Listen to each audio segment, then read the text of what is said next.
pagi, berkah dalam. Bagaimana kabar kalian? Luar biasa kan? Dalam berkat dan perlindungan Tuhan Yesus, kakak yakin adik-adik di rumah pasti dalam keadaan sukacita. Nah, adik-adik, gak terasa ya, hari ini kita sudah mendekati masa Prapaskah yang kedua. Udah tinggal berapa lagi nih kita mau mengikuti Paskah, hari kebangkitan Tuhan Yesus? Kurang berapa minggu lagi? Ya betul, kurang 2 minggu lagi.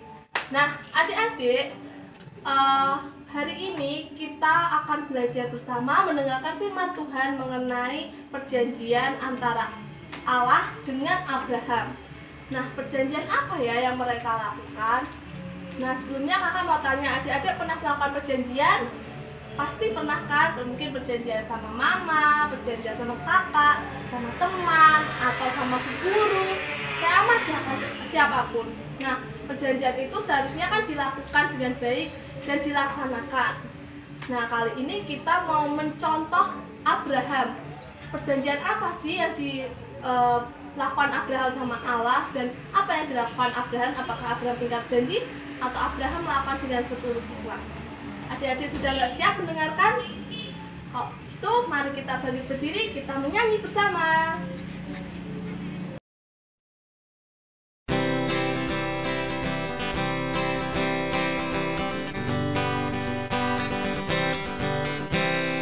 Tua kabar, apa kabar?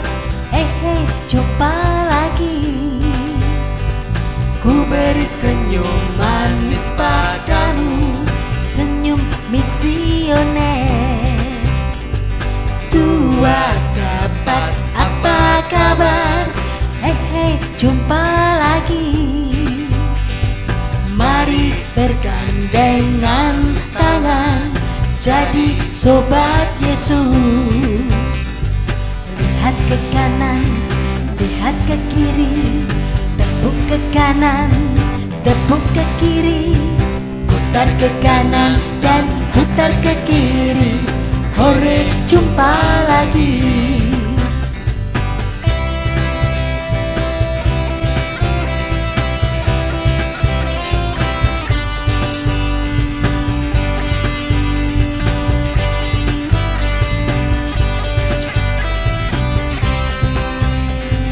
Tua kabar, apa kabar? Hei, jumpa lagi. Ku beri senyum manis padamu, senyum misioner. Tua kabar, apa kabar? Hei, jumpa lagi. Mari bergandengan tangan, jadi sobat Yesus. Lihat ke kanan, lihat ke kiri, tepuk ke kanan, tepuk ke kiri, putar ke kanan dan putar ke kiri. Hore, jumpa lagi. Lihat ke kanan, lihat ke kiri, tepuk ke kanan, tepuk ke kiri, putar ke kanan dan putar ke kiri. Hore, jumpa lagi. Hore! Sekarang kita persiapkan sikap kita persiapkan hati kita untuk doa pembuka. Dalam nama Bapa dan Putra dan Roh Kudus, amin. Tuhan Yesus yang Maha Baik, terima kasih karena pada pagi hari ini kami diperkenankan untuk berkumpul bersama-sama dan mengikuti via online pada pagi hari ini. Tuhan, berkatilah hati kami, pikiran kami, sehingga kami dapat mendengarkan firman yang akan disampaikan dan kami dapat mengikuti dari awal hingga akhir dengan baik. Tuhan, bimbinglah fokus kami sehingga kami dapat mendengarkan apa yang disampaikan dan kami dapat menerapkannya pada kehidupan sehari-hari. Amin. Dalam nama Bapa dan Putra dan Roh Kudus, amin.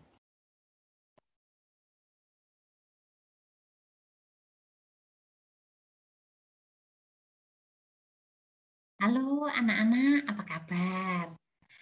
Hari ini kita sudah memasuki masa Prapaskah minggu kedua. Siapa yang masih ingat tema Prapaskah minggu yang lalu? Minggu pertama kita kemarin Prapaskah, kita membahas tentang yuk bertobat. Masih ingat ya? Nah, untuk minggu kedua ini, tema yang diambil adalah yuk berbela rasa. Bagaimana berbela rasa itu? Nah, nanti Bu Indra akan menjelaskan bagaimana kita harus berbela rasa terhadap teman, terhadap orang tua, terhadap adik atau kakak, atau kepada teman-teman yang lain. Nah, sebelumnya anak-anak kemarin hari Jumat sudah belajar berpantang belum? Nah, karena anak-anak Pia sebenarnya belum wajib untuk berpantang dan berpuasa, nah kita diharapkan untuk bisa belajar terlebih dahulu. Nah, berpantang itu ada banyak sekali yang bisa kita lakukan. Nah, untuk anak-anak mungkin berpantangnya mungkin yang biasanya jajannya banyak, bisa dikurangi jajannya. Kalau biasanya setiap saat minta makannya harus lauknya daging atau sosis atau nugget. Nah, mungkin bisa dikurangi juga. Ganti sekali-sekali lauknya hanya tahu atau tempe. Nah, anak-anak, pantang bisa kita lakukan selain berpantang tentang makanan, bisa juga dengan hal-hal yang biasanya kita sukai. Nah, kalau anak-anak biasanya sehari memegang HP lebih dari 2-3 jam. Nah, karena ini masa pantang, masa Prapaskah, mungkin bisa dikurangi. Kita bermain HP-nya mungkin hanya sekitar setengah jam saja. Dikurangi setengah jam saja maksudnya. Bukan kita megang HP-nya hanya setengah jam, tapi dikurangi. Kalau biasanya 2 jam, ya menjadi 1,5 jam. Anak-anak bisa belajar dari hal-hal kecil seperti itu. Terus kemudian berpantang dengan biasanya marah-marah, aku hari ini belajar nggak marah-marah. Nah, berpantang bisa banyak hal yang bisa dilakukan. Anak-anak bisa belajar dari hal-hal yang kecil, yang kebiasaan yang kita lakukan setiap hari. Nah, untuk tema berbela rasa kali ini, Bu Indra akan membacakan bacaan Injil. Orang lumpuh disembuhkan. Diambil dari Injil Lukas bab 5 ayat 17 sampai 26.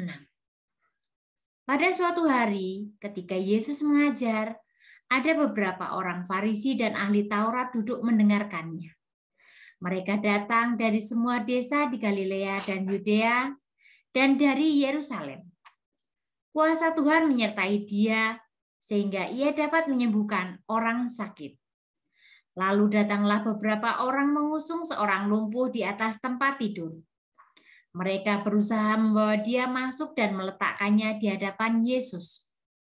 Karena mereka tidak dapat membawanya masuk, berhubung dengan banyaknya orang di situ, naiklah mereka ke atap rumah, lalu membongkar atap itu, dan menurunkan orang itu dengan tempat tidurnya di tengah-tengah orang banyak, tepat di depan Yesus. Ketika Yesus melihat iman mereka, berkatalah ia, "Hai saudara, dosamu sudah diampuni." Tetapi ahli-ahli Taurat dan orang-orang Farisi berpikir dalam hatinya, siapakah orang yang menghujat Allah ini? Siapa yang dapat mengampuni dosa selain daripada Allah sendiri? Akan tetapi Yesus mengetahui pikiran mereka, lalu berkata kepada mereka, apakah yang kamu pikirkan dalam hatimu? Manakah lebih mudah mengatakan, dosamu sudah diampuni, atau mengatakan, bangunlah dan berjalanlah? Tetapi supaya kamu tahu bahwa di dunia ini anak manusia berkuasa mengampuni dosa. Berkatalah ia kepada orang lumpuh itu, kepadamu kukatakan, bangunlah, angkatlah tempat tidurmu, dan pulanglah ke rumahmu. Dan seketika itu juga bangunlah ia di depan mereka, lalu mengangkat tempat tidurnya dan pulang ke rumahnya sambil memuliakan Allah. Dan mereka sangat takut, katanya. Hari ini kami telah menyaksikan hal-hal yang sangat mengherankan. Demikianlah Injil Tuhan. Terpujilah Kristus. Nah, anak-anak, dari bacaan Injil tadi dapat dilihat, dapat kita pahami bahwa Yesus menyembuhkan orang yang lumpuh. Bagaimana kok bisa Yesus menyembuhkan orang yang lumpuh tadi? Nah, Yesus kan berkuasa untuk melakukan mujizat. Yesus bisa menyembuhkan orang lumpuh, bisa menyembuhkan orang buta, Yesus bisa menghidupkan orang mati. Nah, anak-anak, pertanyaannya, anak-anak pernah sakit nggak? Bagaimana rasanya ketika anak-anak sakit? Biasanya ketika kita sakit, apa-apa maunya dilayani. Dan kadang-kadang maunya yang melayani mama atau bunda. Maunya sama bunda, makanya disuapin bunda. Nah, anak-anak ketika kita sakit itu rasanya tidak enak sekali, tidak nyaman. Kita mau makan rasanya kok pahit. Kita mau bangun tidur kok rasanya pusing. Serba tidak nyaman. Nah, itulah yang terjadi terhadap orang-orang yang saat ini mungkin masih mereka terbaring di rumah sakit. Nah, anak-anak, apa yang bisa kita lakukan untuk mereka? Mungkin saat ini sedang terjadi pandemi. Jadi mungkin kita tidak bisa menjenguk mereka yang di rumah sakit. Kita tidak bisa menghibur mereka. Tetapi kita bisa melakukan sesuatu untuk mereka. Bagaimana caranya? Nah, bisa dengan cara menyisihkan uang jajan kita. Kita kumpulkan dalam kotak APP. Nah, kemarin minggu lalu kan kita diminta untuk membuat kotak APP ya. Nah, kita sisihkan apa yang kita punya. Misalnya, kalau anak-anak mendapatkan uang jajan Rp1.000, kita bisa sisihkan Rp500 untuk mereka, untuk membantu mereka yang sakit. Kita bisa mendoakan mereka dari rumah. Dan mungkin kalau misalnya yang sakit adalah orang-orang terdekat kita, misalnya ayah, bunda, atau mungkin kakak atau adik, nah kita bisa membantu mereka. Membuatkan minum, misalnya, menyiapkan obat-obatan untuk mereka, menghibur mereka. Dan yang pasti kita mendoakan mereka. Karena mungkin kita tidak bisa menyembuhkan mereka. Yang bisa menyembuhkan adalah para dokter dengan obat-obatannya. Dan yang lebih terutama, dokter dari segala dokter adalah Tuhan sendiri. Jadi bantuan yang bisa kita lakukan terutama adalah dengan mendoakan mereka. Dengan kita mendoakan mereka, kita percaya, kita yakin bahwa Tuhan yang akan menyembuhkan mereka. Nah, bagaimana caranya Tuhan menyembuhkan mereka? Tuhan akan menyembuhkan mereka melalui obat-obatan yang diberikan oleh para dokter. Nah, anak-anak, hal-hal baik yang kita lakukan dari tema kita berbela rasa itu tadi. Nah, kalau kita tidak bisa saat ini menjenguk mereka yang sakit, kita menghibur mereka. Misalnya kalau teman kita sakit, kita punya nomor telepon mereka, kita telepon. Kan tidak harus datang berarti kan, kita bisa telepon.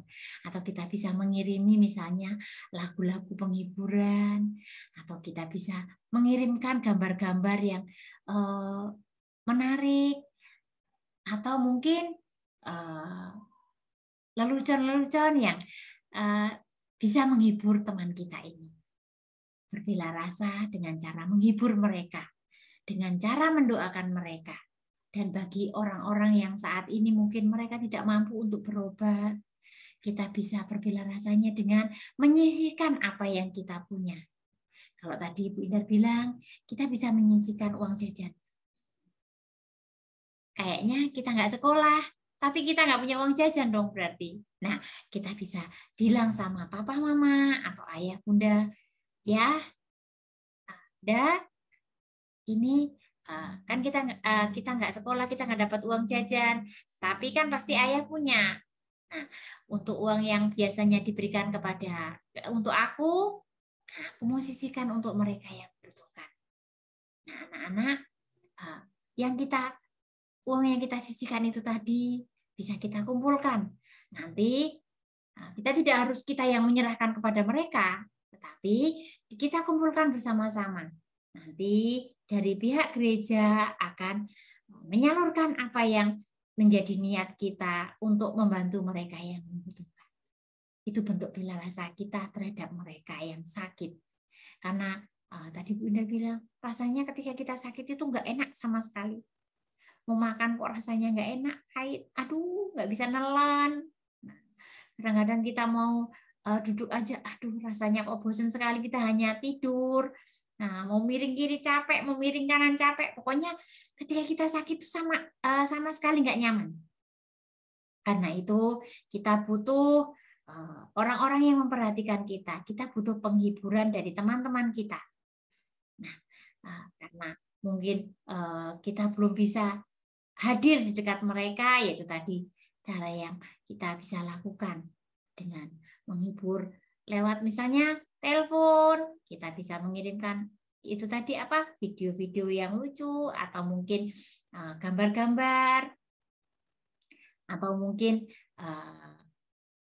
dengan kita sama-sama video call bareng. Nah, jadi dengan teman-teman yang lain kita tetap peduli.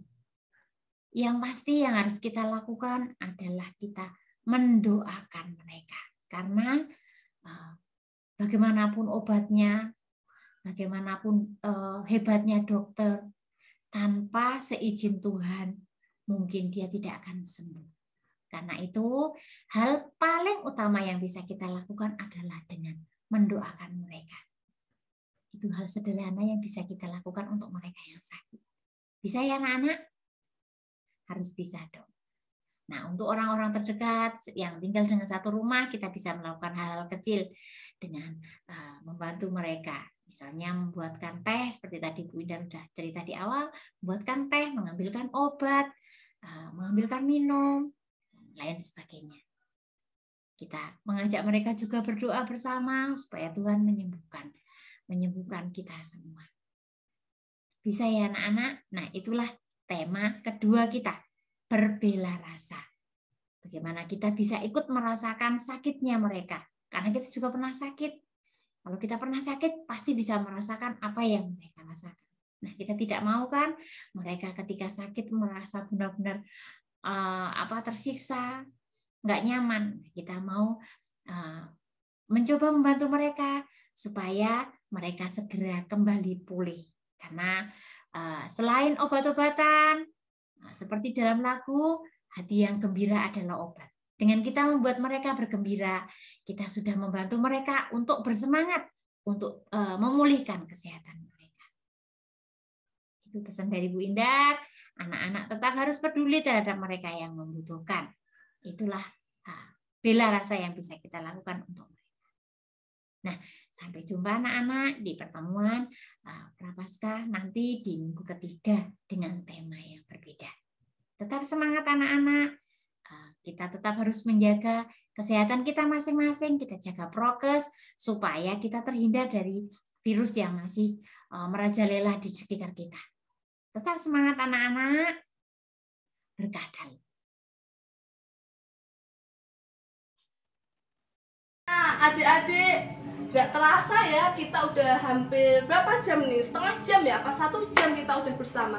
Kita udah menyanyi, kita udah berdoa, mendengarkan firman Tuhan, kita juga sudah melakukan kreativitas. Jangan lupa dibuat di rumah loh, sama papa, sama mama, atau sama kakak. Diupload juga, difoto, diupload di Instagram, biar Kak Mela tahu kalau adik-adik walaupun online, adik-adik juga melakukan sekolah minggu, adik-adik melakukan kreativitasnya dengan baik dan penuh sukacita. terus ikuti sekolah minggu kita minggu per minggu ya adik-adik. Adik-adik juga terus berdoa biar corona cepat pergi, biar kita bisa sekolah minggu offline lagi. Kak Mela sudah kangen banget sama adik-adik. Adik-adik pasti sudah kangen kan? Nah, untuk itu mari kita tutup acara sekolah minggu kita pada pagi hari ini dengan berdoa dan bernyanyi bersama. Mari adik-adik, kita bangkit berdiri. Sekarang kita berdoa bersama-sama untuk doa penutup. Dalam nama Bapa dan Putra dan Roh Kudus. Amin. Tuhan Yesus, terima kasih karena Engkau telah membimbing kami dari awal hingga akhirnya.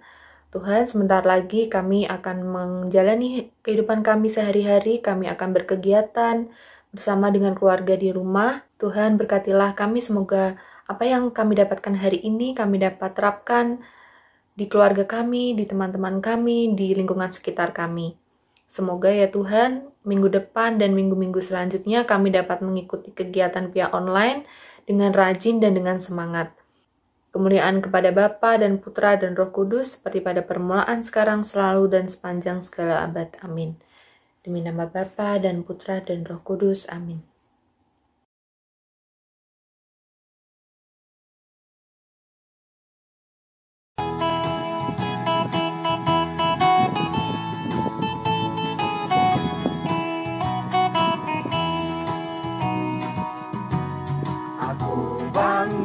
Jadi anak Katolik, penuh kasih berdoa untuk teman, penuh kasih berderma untuk teman, kurban kesaksian akan kulakukan.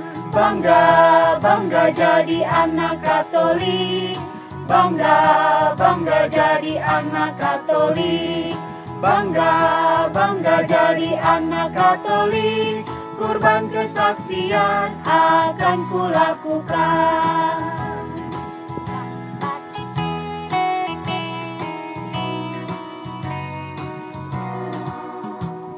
Aku bangga jadi anak Katolik, penuh kasih berdoa untuk teman, penuh kasih berderma untuk teman. Kurban kesaksian akan kulakukan. Bangga, bangga jadi anak Katolik, bangga, bangga jadi anak Katolik, bangga, bangga jadi anak Katolik. Kurban kesaksian akan kulakukan.